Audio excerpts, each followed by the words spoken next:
Bir vətəndaş mənə yazmışdır ki, hakimin qərar qəbul edilənədək qəbul etdiyi qərarla bağlı mövqe fikir bildirməsi nə dərəcədə doğrudur?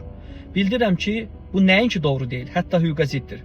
Məhkəmələr və hakimlər haqqında Azərbaycan Respublikası Qanunun 99-cu maddəsinə əsasən hakim ədalət mühakiməsi həyata keçirilərkən baxılan məsələ ilə əlaqədar yekun qərar qəbul edilənədək həmin qərara dair fikir bildirməməlidir. Bu hakimin əsas vəzifələrindən biridir. Ümumiyyətlə bu hüquqi etika baxımından qeyri-məqbul sayılır.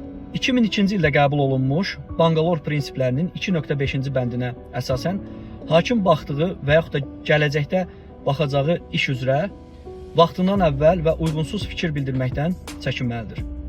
Hakim həm görünüşdə, həm də mahiyyətcə qərəzsiz və obyektiv görünməlidir. Hakimin qərar verilməmiş bir iş üzrə mövqe bildirməsi etik pozuntu kimi qiymətləndirilə bilər. Diqqətiniz üçün təşəkkür edirəm.